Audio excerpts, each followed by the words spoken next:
ಬೇಕು. ಸೊ ಕೇಳಿ.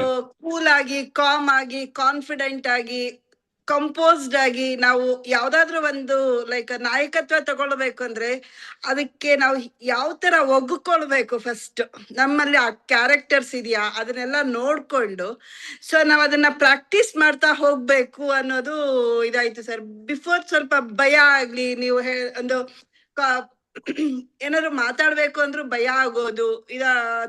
ಸೊ ಇವಾಗ ಒಂದು ನಂಗೆ ನಾಯಕತ್ವ, ನಾನು ಇವಾಗ ಒಂದು ಲೈಕ್ ಲೀಡರ್ಶಿಪ್ ತಗೊಳಕ್ ಹೋಗ್ಬೇಕಾದ್ರೆ ಜನಗಳ ಜೊತೆ ಆ ಟೀಮ್ ವರ್ಕ್ ಹೇಗ್ ಮಾಡ್ಬೇಕು, ಒಂದು ಲೈಕ್ ನಾವು ಯಾರನ್ನ ಯಾವ ಕಡೆ ಅಪ್ರೋಚ್ ಆಗ್ಬೇಕು, ಯಾವ ತರ ಇದ್ ಮಾಡ್ಬೇಕು, ಸೊ ಅದೆಲ್ಲ ಸ್ವಲ್ಪ ನೋಡ್ಕೊಂಡು ಸೊ ಒಂದು ನಾಯಕನಾಗ್ಬೇಕಾದ್ರೆ ಬೇಕಾಗಿರೋ ಲಕ್ಷಣಗಳೆಲ್ಲ ನಮ್ಮಲ್ಲಿ ಇದೆಯಾ ಅಂತ, ಇಲ್ದೇ ಇದ್ರೆ ನಾವು ಅದನ್ನ like practice first pen and paper. ಮುಂಚೆ ನನಗೆ ಪೆನ್ ಅಂಡ್ ಪೇಪರ್ ಯೂಸ್ ಮಾಡ್ತಾನೆ ಇರ್ಲಿಲ್ಲ ಸರ್.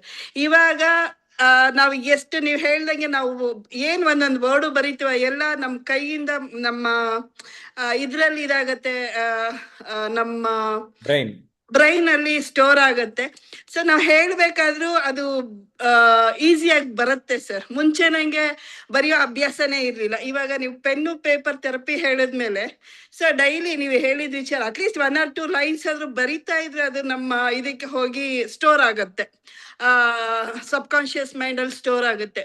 ಸೊ ನೀವು ಅದನ್ನ ಕೇಳಿದಾಗ, ಯಾರಾದ್ರೂ ಕೇಳಿದ್ರು ನಮ್ಗದು ಹೊರಗಡೆ ಬರೋದಕ್ಕೆ ನಾವ್ ಅದನ್ನ ತಕ್ಷಣ ಏನದು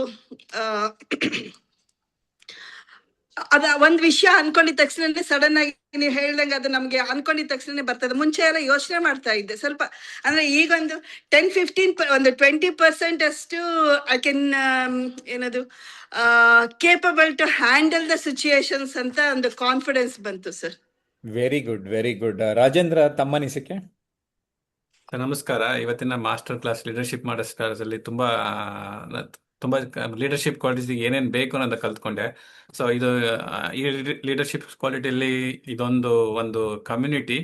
ಸೊ ಇದರಲ್ಲಿ ಎಲ್ಲರೂ ಪಾರ್ಟಿಸಿಪೇಟ್ ಮಾಡಿದ 50 ಜನ ಪಾರ್ಟಿಸಿಪೇಟ್ ಮಾಡಿದ್ರು. ಸರ್ ನಮ್ಮ ಮೊದಲನೇ ಸರಿ ನಾನು ಭೇಟಿ ಆಗಿದ್ದು ಡೈರೆಕ್ಟ್ ಆಗಿ. ಸೊ ಇದರಲ್ಲಿ ನಮಗೆ ಲೀಡರ್ಶಿಪ್ ಏನೇನ್ ಬೇಕಾಗಿದೆ ಕ್ವಾಲಿಟೀಸ್, ಫಸ್ಟ್ ನಾವು ಸ್ಮೈಲ್ ಆಗಿರ್ಬೇಕು. ಲೀಡರ್ಶಿಪ್ ನಲ್ಲಿ ಲೀಡರ್ಗೆ ವಿಷನ್ ಆಗಿರ್ಬೇಕು. ಲೀಡರ್ ಆಗ್ಬೇಕಾದ್ರೆ ಪ್ರತಿಯೊಂದು ಅಂಶಗಳನ್ನ ನಾವು ಹೇಗೆ ಅಳವಡಿಸ್ಕೊಳ್ಬೇಕು, ಯಾವ ಏರಿಯಾದಲ್ಲಿ ನಾವು ಫೋಕಸ್ ಮಾಡಬೇಕು, ಪರ್ಸನಾಲಿಟಿ ಆಗಿರ್ಬೋದು, ಬೇರೆಯವರಿಗೆ ರೆಸ್ಪಾನ್ಸಿಬಿಲಿಟಿ ತಗೊಂಡು ಹೇಗೆ ಲೀಡ್ ಮಾಡಬೇಕು. ಲೀಡರ್ ಆದವನು ಲೀಡರ್ನ ಬಿಲ್ಡ್ ಮಾಡ್ತಾನೆ ಹೊತ್ತು ಅವನು ಫಾಲೋವರ್ ಮಾಡಲ್ಲ. ಸೊ ಮತ್ತೆ ನಾವು ಎಲ್ಲೇ ನಮ್ಮ ಕಾನ್ಫಿಡೆನ್ಸ್ ಲೆವೆಲ್ ಆಗಿರ್ಬೋದು, ವಿಷನ್ ಇರ್ಬೋದು, ಮತ್ತೆ 4C ಟೆಕ್ನಿಕ್ ಹೇಳ್ಕೊಟ್ರಿ. ಕಾಮ್ ಆಗಿರ್ಬೇಕು, ಕೂಲ್ ಆಗಿರ್ಬೇಕು, ಕಂಪೋಸ್ ಆಗಿರ್ಬೇಕು, ಕಂಫರ್ಟ್ ಆಗಿರ್ಬೇಕು. ಸೊ ಅವಾಗ ನಮ್ಮ ಮನಸ್ಥಿತಿ ಸ್ಥಿರತೆವಾಗಿರ್ತದೆ. ಸೊ ಅದನ್ನ ಇದು ಮತ್ತೆ ನಮ್ಮ ಸ್ನೇಹಿತರ ಜೊತೆ ಮಾತಾಡಿ ಒಂದು ನಮ್ಮಲ್ಲಿರುವ ಕ್ವಶನ್ಗಳಿಗೆ ನೀವು ಕ್ವಶನ್ ಅನ್ನ ಆನ್ಸರ್ ಉತ್ತಮವಾಗಿ ಹೇಳ್ಕೊಟ್ರಿ. ಸೊ ಇದರಿಂದ ನಾನು ಏನ್ ತಿಳ್ಕೊಂಡೆ, ಲೀಡರ್ ಆದವನು ಅವನ ಗೋಲು, ರಿಸ್ಕ್ ಟೇಕಿಂಗು, ಮತ್ತೆ ರೆಸ್ಪಾನ್ಸಿಬಿಲಿಟಿ, ಎಂಪತಿ, ಇವೆಲ್ಲ ಕ್ವಾಲಿಟೀಸ್ ಬಂದಾಗ್ಲೇನೆ ಅವನು ಲೀಡರ್ ಆಗ್ತಾನೆ. ಸೊ ಲಯನ್, ನೀವೊಂದು ಎಕ್ಸಾಂಪಲ್ ಹೇಳಿದ್ರಿ. ಲಯನ್ಗಿಂತ ದೊಡ್ಡ ಪ್ರಾಣಿಗಳು ಕಾಡುಗಳಿದೆ, but lion attitude makes change important ಅಂತ ಹೇಳಿದ್ರಿ. ಸೊ ಕೆಲವು ಎಕ್ಸಸೈಸಸ್ ಮಾಡಿಸ್ರಿ. ಸೊ ಅದರಿಂದ ನಮ್ಮಲ್ಲಿರುವ ನಾವು ಯಾವ ಲೆವೆಲ್ ಇದ್ದೀವಿ, ಯಾವ ಲೆವೆಲ್ಗೆ ಹೋಗ್ಬೇಕು ಅನ್ನೋದನ್ನು ನಮಗೆ ಈ ಪ್ರೋಗ್ರಾಮ್ ಇಂದ ತಿಳ್ಕೊಂಡಂಗಾಯ್ತು. ಸೊ ಇದೊಂದು ತುಂಬಾ ಅತ್ಯುತ್ತಮ ಅವಕಾಶವಾಗಿತ್ತು ಲೀಡರ್ಶಿಪ್ ಕ್ವಾಲಿಟೀಸ್ ಬಗ್ಗೆ ತಿಳ್ಕೊಳಕ್ಕೆ ಮತ್ತೆ ಲರ್ನಿಂಗ್, ಅದನ್ನ ಇಂಪ್ರೂವ್ ಮಾಡ್ಕೊಳಕ್ಕೆ. ಎಲ್ಲರಲ್ಲೂ ಲೀಡರ್ ಇದ್ದಾನೆ. ಅವನ್ನ ಆಚೆ ತೆಗಿಬೇಕಾದ್ರೆ ಕೆಲವು ಪ್ರಾಕ್ಟೀಸು, ಕೆಲವು ಕ್ವಾಲಿಟೀಸು, ರೋಡ್ ಮ್ಯಾಪ್ ಇದ್ರೇನೆ ನಮಗೆ ಗೊತ್ತಾಗೋದು. ಸೊ ವಿಷನ್ ಮ್ಯಾಪ್ ಬಗ್ಗೆನೇ ಹೇಳಿದ್ರಿ. ಸೊ ಚೆನ್ನಾಗಿ ಬಂದಿದ್ರಿ sir, thank you. Okay, yes Vikas, ತಮ್ಮ ಅನಿಸಿಕೆ? ನಮಸ್ಕಾರಗಳು ಸರ್. ನಮಸ್ಕಾರ. ಖಂಡಿತವಾಗಿಯೂ ಸರ್, ಇವತ್ತಿನ ABN achievers business network programme ನಲ್ಲಿ ನೀವು 2 ಗಂಟೆ ಕೊಟ್ಟಂತ ಲೀಡರ್ಶಿಪ್ ಮಾಸ್ಟರಿನ ಒಂದು ಪ್ರೋಗ್ರಾಮ್ನ ಖಂಡಿತವಾಗಿ ಅದ್ಭುತವಾಗಿ ಹೇಳ್ಕೊಟ್ಟಿದ್ದೀರಾ. ಲೀಡರ್ಸ್ ಅಂದ್ರೆ ಒಳ್ಳೆ ನಾಯಕತ್ವ ಹೇಗಿರ್ಬೇಕು, ಆ ದೂರದೃಷ್ಟಿನಲ್ಲಿ ಸಮಗ್ರತೆ ಮತ್ತೆ ಪರಿಣಾಮಕಾರಿ ಸಂವಹನ ಮತ್ತು ತಂಡವನ್ನು ಹೇಗೆ ಪ್ರೇರೇಪಿಸಬೇಕು, ಒಬ್ಬ ತಂಡದ ಲೀಡರ್ ಹೇಗಿರ್ಬೇಕು, ಈಗ ಮ್ಯಾನೇಜರ್ ಆದವರು, ಆ ಮ್ಯಾನೇಜರ್ ಕೆಳವರ್ಗದವರಿಗೆ ಅವನಿಗೆ ಹೇಗೆ ನೀವು ಲೀಡರ್ಸ್ ಆದವರು ಯಾವ ರೀತಿಗೆ ಅವರಿಗೆ ಕಾನ್ಫಿಡೆಂಟ್ ತುಂಬಿ ಅವ್ರನ್ನ ಲೀಡರ್ಸ್ ಆಗಿ ಅವರು ಒಬ್ಬರ ಕಂಪನಿ ಆಂಟರ್ಪ್ರಿನರ್ಸ್ ಲೀಡರ್ಶಿಪ್ ಯಾವ ತರ ತಗೋಬೇಕು ಅನ್ನೋದಕ್ಕೆ ಸತತವಾಗಿ 2 ಗಂಟೆ ಖಂಡಿತವಾಗಿಯೂ ತುಂಬಾ ವಿಶಿಷ್ಟವಾಗಿ ನೀವು ಪ್ರೋಗ್ರಾಮ್ ನಡೆಸ್ಕೊಟ್ರಿ. ಅದನ್ನ ನಾವು ಲೀಡರ್ಸ್ ಆಗಬೇಕು, ನಾವು ಆಂಟರ್ಪ್ರಿನರ್ಶಿಪ್ ಅಲ್ಲಿ ಒಬ್ಬರು ಲೀಡರ್ ಅಂದ್ರೆ ಲೀಡರ್ಸ್ ಯಾರು ಯಶಸ್ವಿಯಾಗಿ ಲೀಡರ್ಸ್ ಇರ್ತಾರ ಅಂತ ಆ ರೀತಿಯಾಗಿ ನಾವು ಲೀಡರ್ಸ್ನ ಒಂದು ಮಾರ್ಗದರ್ಶನ ಪಡಿಬೇಕು ಅಂದ್ರೆ ನಿಮ್ಮಂತ ಪ್ರೋಗ್ರಾಮ್ಗಳಿಗೆ, ನೀವು ನಡೆಸ್ಕೊಟ್ಟಂತ ಪ್ರೋಗ್ರಾಮ್ಗಳಿಗೆ ಖಂಡಿತವಾಗಿಯೂ ಯಾವುದೇ ಬಿಸ್ನೆಸ್ ಮ್ಯಾನ್ ಇದ್ದರು ಅಂತ ಪ್ರೋಗ್ರಾಮ್ಗಳನ್ನ ಅಟೆಂಡ್ ಮಾಡಿದ್ರೆ ನಾವು ಒಬ್ರು ಅಚೀವರ್ಸ್ ಪ್ರೋಗ್ರಾಮ್ ಮುಖಾಂತರ ನಾವು ಯಶಸ್ವಿ ಆಗ್ಬೋದು. ಲೀಡರ್ಸ್ ಹತ್ರನೇ ನಾವು ಯಶಸ್ವಿ ಲೀಡರ್ಸ್ ಹತ್ರನೇ ನಾವು ಲೀಡರ್ಸ್ ಆಗೋದಕ್ಕೆ ಸಾಧ್ಯ.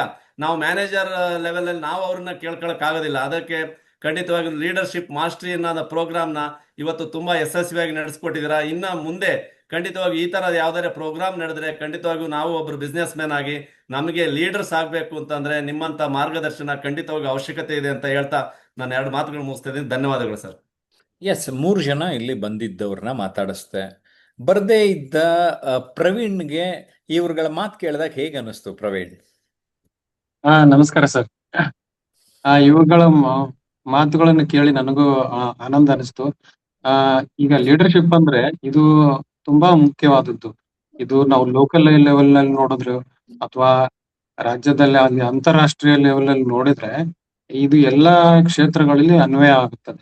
ಲೀಡರ್ಶಿಪ್ ಈಸ್ ವೆರಿ ಇಂಪಾರ್ಟೆಂಟ್ ಅಂತ ಹೇಳ್ಬೋದು.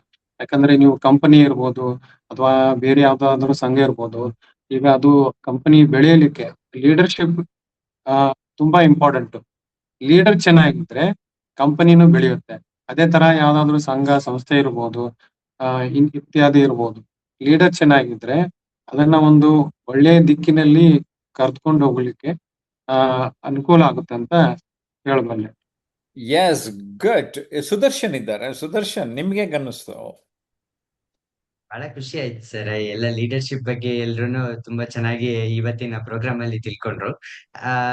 ನಾನ್ ಕೂಡ ಮಿಸ್ ಮಾಡ್ಕೊಂಡೆ ಅಂತ ನನ್ಗೂ ಅನ್ನಿಸ್ತದೆ. ಮತ್ತೆ ಅದಲ್ದಲೆ ಲೀಡರ್ ಯಾವಾಗ್ಲೂನು ತಂಡನ ಮುನ್ನಡೆಸೋದಕ್ಕೆ ಪ್ರಯತ್ನ ಮಾಡ್ತಾ ಇರ್ತಾರೆ. ಅಲ್ಲಿ ಯಾವಾಗ್ಲೂ ಒಂದು ತಂಡ ಒಂದು ಒಳ್ಳೆ ದಿಕ್ಕಿನ ಕಡೆ ಹೋಗ್ಬೇಕಂದ್ರೆ ಲೀಡರ್ನ ಪಾತ್ರ ಬಹಳ ಮುಖ್ಯ ಆಗಿರುತ್ತೆ. ಮತ್ತೆ ಲೀಡರ್ನ ಮಾರ್ಗದರ್ಶನನೂ ಅಷ್ಟೇ ಮುಖ್ಯ ಆಗಿರುತ್ತೆ. ಆದ್ರಿಂದ ಲೀಡರ್ನ ಪ್ರಾಮುಖ್ಯತೆ ಒಂದು ತಂಡಕ್ಕೆ ಬಹಳ ಮುಖ್ಯ. ಇದಿಷ್ಟನ್ನ ನಾನು ಬಯಸ್ತೇನೆ ಸರ್. ಎಸ್ ಸ್ನೇಹಿತರೆ, ನಿಮಗೂ ಲೀಡರ್ಶಿಪ್ ಅಂದ್ರೆ ಏನು ಅಂತ ಅನ್ನಿಸ್ತಾ ಇದೆ? ದಯಮಾಡಿ ಕಾಮೆಂಟ್ ಮಾಡಿ. ನಿಮ್ಮ ಕಾಮೆಂಟನ್ನು ನಾನು ನೋಡಬೇಕು ಅಂತ